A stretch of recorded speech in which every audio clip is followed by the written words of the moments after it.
Another super cool sporting event took place in our state this past weekend. There was a little bit of rain for some of the events, but we did get a NASCAR All-Star race in at North Wilkesboro Speedway, which is something many people thought they would never see. Here to talk about that phenomenon from the NC Rabbit Hole, which you need to be following, subscribing, and if you can, be a paid subscriber, okay? Do the right thing. Check out NC Rabbit Hole and check him out on Twitter at Deftly Inane. It is the North Wilkesboro Speedway Whisperer, Jeremy Markovich. How you doing, man? I'm great. Hope you are. All right. I am curious. Have you written about a subject more than the North Wilkesboro Speedway? And I that sounds like a mocking question, but I think it's a very cool story, and it has given you reasons to continue writing about it. But I'm just curious: is this your most contented topic? I think I have written about two subjects, if not more, at least that much. Okay. One was another weird magical thing, which was back in, I don't know, like almost like 10 years now, a couple of guys hanging around Charlotte were like, hey, you know what we ought to do? We ought to like make some full court press to change the Charlotte Bobcats name to the Hornets. Oh. And everybody's like, that's never going to happen. And then it did. So I wrote about that quite a bit back in the day. And there was also, if Charlotte, OG Charlotte folks will know, there used to be a restaurant there. It's actually still there, but in a different form, called the Penguin. Okay. I covered that for some reason for like 10 years. In fact, I was getting calls like 2 years ago from people being like, have you heard about this thing that's happening over there now? And I'm like, what? I'm still on the beat. So I have written about a lot of things, but this is something that's been near and dear to my heart for like a decade now. All right, a top 3 most covered story for Jeremy Markovich all time. So let's just start there. What you'd seen racing happen there because there had been a race there a little bit ago. I get my categories and names confused. You can keep me straight on that. But what felt different about a NASCAR All-Star race there than just seeing racing in general back at North Wilkesboro? I think it was just like a stamp of legitimacy. Over the years, North Wilkesboro has just been empty. I mean, anybody who's driven by there, up until recently, excuse me, has known that there's nothing going on there. Yep. And there have been attempts over the years to get things back. And the issue was always that you didn't really have the owner's approval, right? Like the owner for a very long time was Bruton Smith. Bruton Smith really didn't want to do anything there, so nothing happened there. And you had some people trying to make a go of it, but like in general, the short track racing business is a tough business to be in.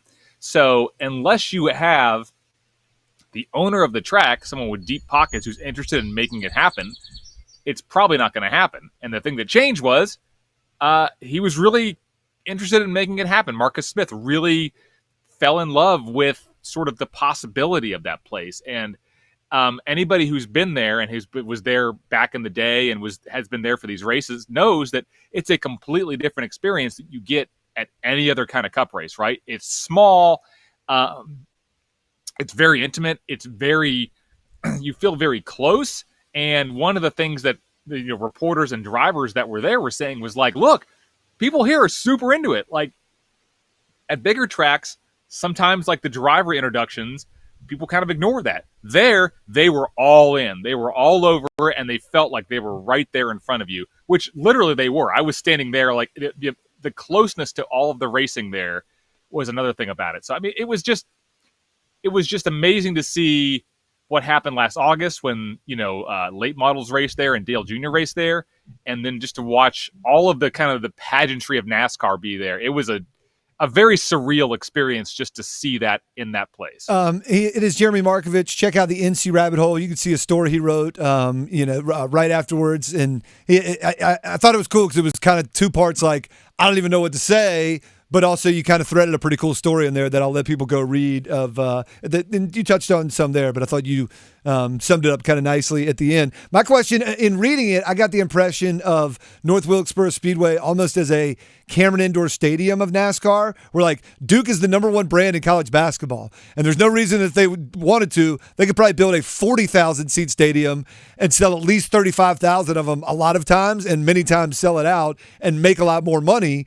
But somebody wisely has said, well, wait a minute, we'd be giving up what it is, and then it wouldn't be the same if we, went to 15 or 18 or 20,000 or whatever. Is it that kind of feel with North Wilkesboro? And do you think that's the atmosphere that they create and tout going forward?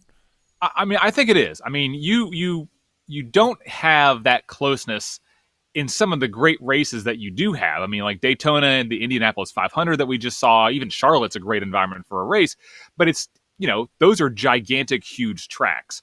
And there, the racing is obviously very, very different. Those are super speedways where the speeds are much higher and the strategy is a lot different. At North Wilkesboro, I mean, it's close, it's tough, it's tough on the drivers. You have to be a really good driver to win at North Wilkesboro, and as we saw, like, Kyle Larson figured it out. Like, he was the dude who got, like, oh yeah, he cracked the formula and he just mopped the floor with everybody. So you have that, and it's a different kind of racing. It's a different kind of feel. And I think one of the other interesting things about North Wilkesboro too is just a place is, it's not like NASCAR has been sort of like has changed recently. I think everybody kind of looks back in the 90s and the big expansion and the era that closed places like North Wilkesboro and Rockingham as saying, like, look, NASCAR kind of got out over its skis a little bit too far. They went to markets that weren't traditionally racing markets, and they went to places that weren't all about racing and kind of got away from its roots. But it had been moving toward the super speedway era since the 60s. So it's not like that was a new phenomenon. What is new is a couple of things. One is that TV money is now much of a bigger part of the equation than just straight up ticket sales. Like back in the day, you had to sell tickets. That's how you made money.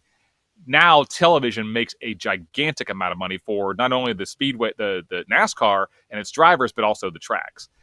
And then something else that a really smart guy, Jim Utter, who writes for motorsports.com, told me was that the pandemic really changed the equation for things, because now you can't have, at least initially, you couldn't have fans. And so what could you do if you went to a place where you weren't necessarily thinking, like, how many people can I pack into this place? It allowed things like, racing in the LA Coliseum. It kind of gave rise to things like having a dirt race at Bristol. And it said, like, hey, you know what? We could actually make this work in North Wilkesboro. It's important that we get a lot of people in there, but if it looks good on TV and we're making money that way, why not do something that is objectively cool, like having a race at a heritage racetrack that has been literally dead for 25 years? Very cool. Jeremy Markovich joining us. Check out the NC Rabbit Hole. A piece of this story that really spoke to me was somebody had to have enough money to sink some money into a thing that was going to take some money being sunk into it, and realizing that that's going to be the case. And the vision, though, is that maybe long term it actually can be a profitable venture. And just in my own personal experience, that spoke to me at this time right now of trying to bring life to something that might cost you a little bit to get started. But more importantly, what is the next possible step for the Speedway? To me, it seems like, and I know I don't know the rules of who gets to pick where the All-Star race is, but like, why not do the All-Star race there every year? It seems like the perfect event. It's not quite it's as we're seeing in other professional sports events, all-star things are kind of hard to hold a lot of attention, and drivers sometimes are like, I'd rather have more relaxing weeks. So you're keeping them close to Charlotte, where a lot of them live. It's more of a spectacle than an actual event that matters. Like I'd vote for make that the All-Star. And then if you're a true NASCAR fan, maybe you don't go every year, but we're like, hey, we've never been to North Wilkesboro. That's an experience. Like, we got to do that one time. Is that a possibility, or what are the next options for the track? Well, I think there's two sort of parallel things that they're looking at. One is, when you talk about racing, you want to just bring more racing back to that facility. I think people are now kind of have fallen in love with the potential of that place. And so you're going to get a lot more of these like lower kind of minor league circuits, late models. You might maybe, the truck race there was actually pretty good that I watched on that Saturday. You're going to get some more of that. And I think, like, to get that going, there are some ideas for, like Marcus Smith was asked, are they going to repave the track? Are they going to because the current surface they were racing on was from 1981. Like before the race, Petty and Waltrip were both like, you know what? Like we raced on this actual track. Like this is the same pavement that we raced on. Some of the drivers had kind of said, you know what? Like it makes it challenging. Like tire wear is really a big part of that.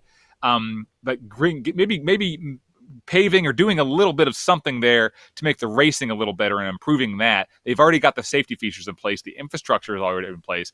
Now maybe do some stuff that maybe makes the racing a little bit more exciting than it's been in the past.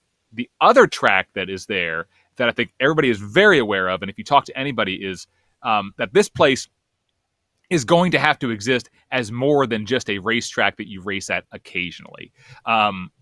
Talking about holding that place as a concert venue, having events there, having all kinds of things there, car shows.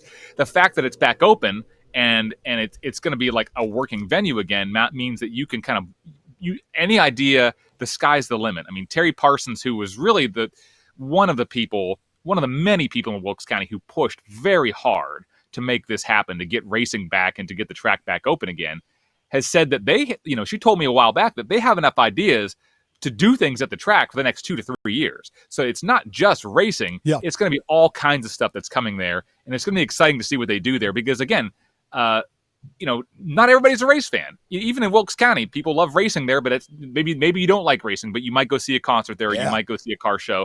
The sky's the limit there, and now that they have this great venue there, they just get to figure out what to do with it. It's kind of a great problem to have. My final question for Jeremy Markovich. When you and Ryan McGee get together, I noticed you name-checked Utter and Gluck. No Ryan McGee love in your story. I'm very disappointed about that. But I am too. But when you and McGee get together and write the book about North Wilkesboro Speedway, what's it going to be called?